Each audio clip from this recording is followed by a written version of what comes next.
તો જે પ્રકારે વાવાઝોડાની પરિસ્થિતિ સર્જાઈ છે તે અંગે વધુ અપડેટ લઈશું। અમારી સાથે સંવાદદાતા વિભુ જોડાયા છે। વિભુ સાથે અંબાલાલ કાકા પણ અમારી સાથે જોડાયેલા છે। વિભુ, અત્યારે વાવાઝોડાની જે પરિસ્થિતિ સર્જાઈ રહી છે તેના કારણે ગુજરાત પર કયા પ્રકારની અસર રહેશે તે જણાવશો।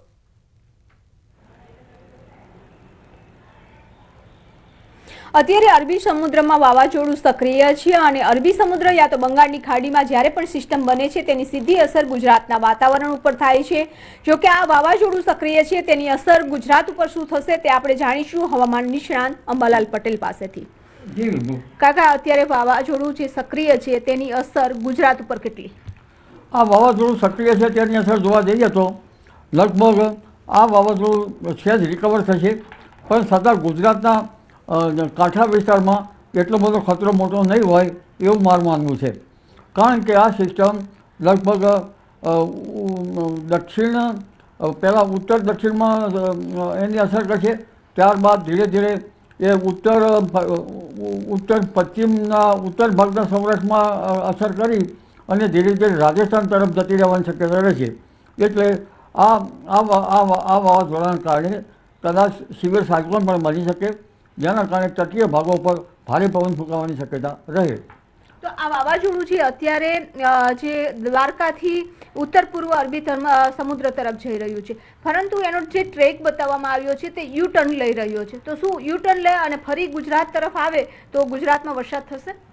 યુ ટર્ન લઈને આ વાવાઝોડું પુનઃ પાછું દરિયામાં જવાની શક્યતા રહે છે। ઘણી વખત ઘણા એન્ટી સાયક્લોનો લગભગ ઓમાન તરફ બનતા હોય છે, એટલે વાવાઝોડું યુ ટર્ન લેતું હોય છે।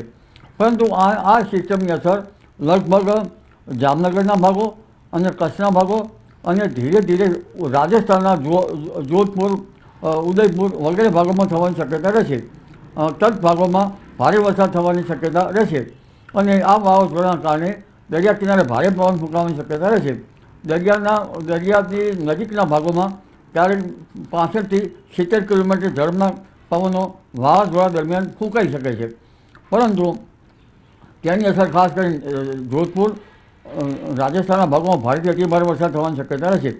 પરંતુ એક વેસ્ટર્ન ડિસ્ટર્બન્સ આવી રહ્યું છે અને આ વેસ્ટર્ન ડિસ્ટર્બન્સના ઇન્ટરેક્શનના કારણે આ સાયક્લોન જે છે એ ઉત્તર પૂર્વીય ભાગો તરફ, રાજસ્થાનના ભાગો તરફ જવાની શક્યતા રહેશે અને બંગાળ ઉપસાગરમાં એક સિસ્ટમ બની રહી છે। પણ ઉલ્લેખનીય છે કે દક્ષિણ ચીન ઉપર પાછી બીજું એક વાવાઝોડું બની ગયું છે, ટાઇફૂન। તેની અસરો પણ બંગાળ ઉપસાગરમાં આવવાની શક્યતા રહે છે।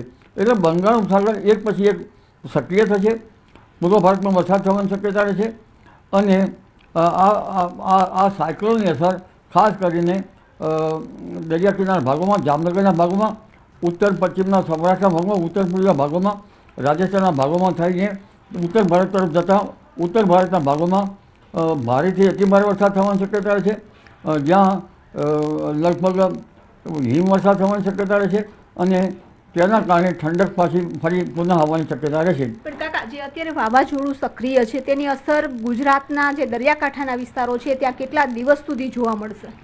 સામાન્ય રીતે 10 તારીખ સુધીમાં તેની અસર જોવા મળે, પણ દરિયા કિનારે હાલ મુવમેન્ટ જોતાં મોટો ખતરો જણાતો નથી, પરંતુ મધ્યમ પ્રકારનું, હળવા પ્રકારનું, મધ્યમ પ્રકારનું ક્યારેક જ જો તેની અસર થાય તો લગભગ જામનગરના ઉત્તરના ભાગો અને ઉત્તર પશ્ચિમના સૌરાષ્ટ્રના ભાગોમાં વરસાદ થઈ શકે, ક્યાંક હળવો વરસાદ થવાની શક્યતા છે, ક્યારેક મધ્યમ વરસાદ થઈ શકે।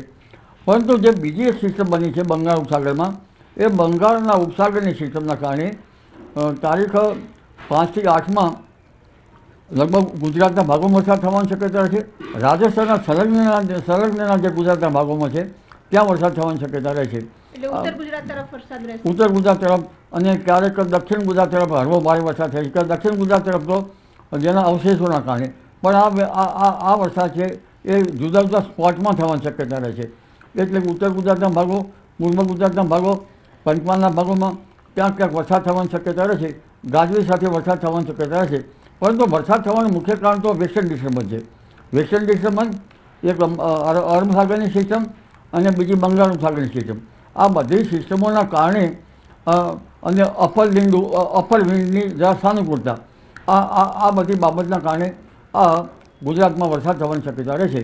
પરંતુ વરસાદ વધારે ન થાય તો સારું, કારણ કે સૌરાષ્ટ્રમાં લગભગ આ વરસાદના કારણે મગફળી જેવા પાકોને ઘણું નુકસાન થયું છે અને ઘાસ જે પશુનો ચારો હોય એ પણ બગડી ગયો છે.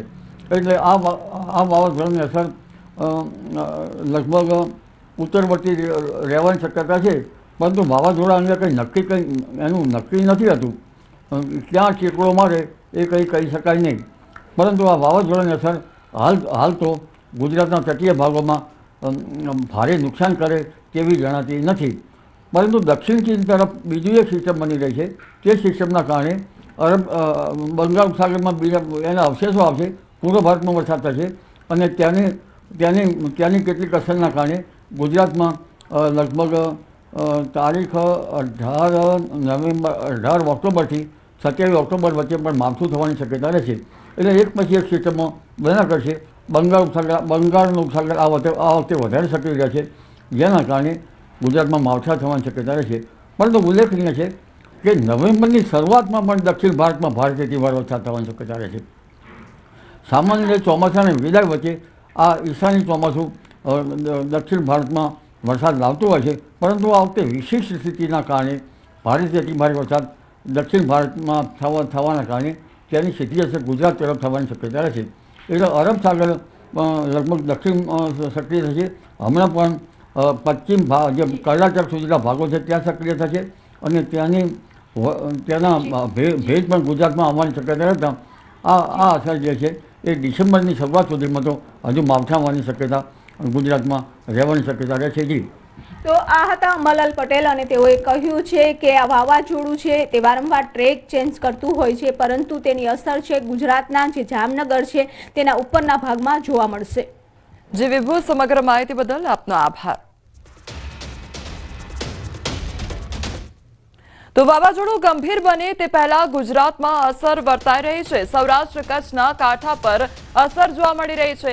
દ્વારકાના અરબી સમુદ્રમાં કરંટ જોવા મળ્યો છે. દરિયામાં જોવા મળ્યા છે ઊંચા મોજા અને દ્વારકા જિલ્લાના તમામ દરિયાઈ વિસ્તાર પર માછીમારી ભાઈઓને દરિયો ન ખેડવા માટે કડક સૂચના આપવામાં આવી છે. સાથે જ દરિયામાં બોટ સાથે પરત આવી જતા સૂચના બહાર પાડવામાં આવી છે અને તંત્ર દ્વારા સાવચેતીના પગલાં લેવામાં આવી રહ્યા છે. તો એક તરફ વાવાઝોડાની જે અસર છે તે અત્યારથી જ વર્તાવા લાગી છે અને દ્વારકાનો જે દરિયાકાંઠો છે તેમાં ઊંચા મોજા ઉછળી રહ્યા છે, તેમાં કરંટ જોવા મળી રહ્યો છે. તેના કારણે લોકોને સાવચેત રહેવા માટે સતત તંત્ર તરફથી સૂચના આપવામાં આવી રહી છે. તો માછીમારોને દરિયો ન ખેડવાની સૂચના આપવામાં આવી છે, તો બોટ લઈ પરત ફરવાની પણ સૂચના આપવામાં આવી છે. તંત્ર તરફથી તકેદારી રાખવામાં આવી રહી છે. સાવચેતીના તમામ પગલાં ભરવામાં આવી રહ્યા છે. સાથે સાથે લોકોને પણ એલર્ટ કરવામાં આવી રહ્યા છે. કાંઠા વિસ્તારોમાં લોકોને અવરજવર ન કરવા માટે સાવચેત કરવામાં આવી રહ્યા છે. તો દ્વારકાના સમુદ્રમાં ઊંચા મોજા ઉછળી રહ્યા છે અને બીજી તરફ કરંટ જોવા મળી રહ્યો છે, જેના કારણે માછીમારોને સાવચેત રહેવા માટે કહેવામાં આવ્યું છે. બીજી તરફ માછીમારોને દરિયો ન ખેડવા માટે સૂચના પણ આપવામાં આવી છે. વાવાઝોડું શક્તિ જે છે તેની અસર હવે ગુજરાતમાં જોવા મળી રહી છે. દ્વારકાનો દરિયાકાંઠો જે છે તેમાં કરંટ જોવા મળી રહ્યો છે અને તેના કારણે જ સ્થાનિક તંત્ર એલર્ટ મોડ પર જોવા મળી રહ્યું છે. સતત તંત્ર તરફથી લોકોને એલર્ટ રહેવા માટે સૂચના આપવામાં આવી રહી છે. તો દરિયાકાંઠાના વિસ્તારમાં ન જવા લોકોને સાવચેત કરવામાં આવી રહ્યા છે. સંવાદદાતા મુકુંદ અમારી સાથે જોડાઈ ગયા છે. મુકુંદ, દ્વારકાના દરિયાકાંઠે અત્યારે કયા પ્રકારની પરિસ્થિતિ છે? શું વાવાઝોડાની અસર વર્તાઈ રહી છે?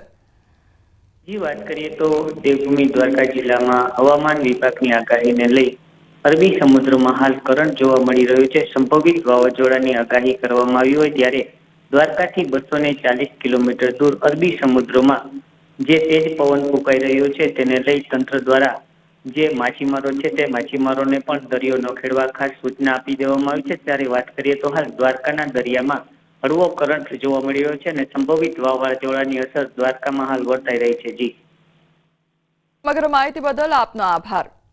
તો દ્વારકાના દરિયાકાંઠે પણ કરંટ વર્તાઈ રહ્યો છે અને વાવાઝોડાની અસર વર્તાઈ રહી છે.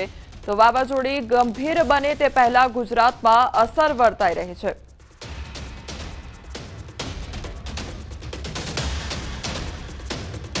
તો વાવાઝોડાની પરિસ્થિતિ વચ્ચે 3 આગાહીકારો દ્વારા શું મત આપવામાં આવ્યો છે તે પણ સાંભળીએ.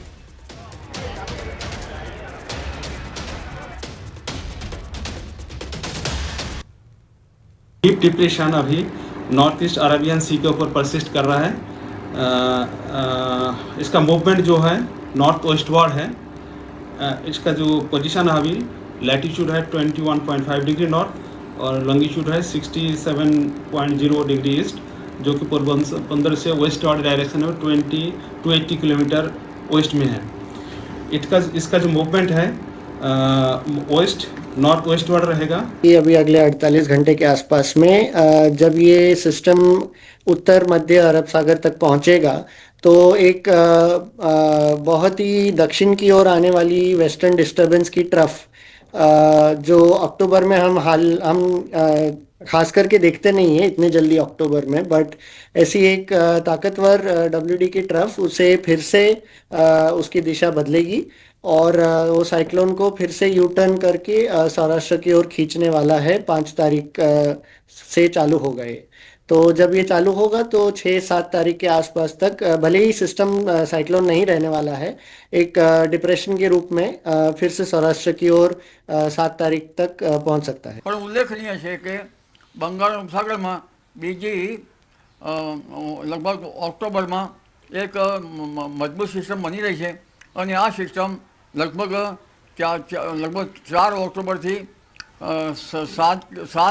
7 ઓક્ટોબર વચ્ચે ફરી પુનઃ ગુજરાત તરફ આવવાની શક્યતા રહેશે। જોકે તેનો માર્ગ દેશના ઉત્તરીય પૂર્વીય ભાગોમાં રહેશે, પરંતુ એક વેસ્ટર્ન ડિસ્ટર્બન્સ આવશે એ પશ્ચિમ વિક્ષોભની અસરના કારણે અને આ સિસ્ટમના કારણે ગુજરાતના ઘણા ભાગોમાં વરસાદ થવાની શક્યતા રહેશે।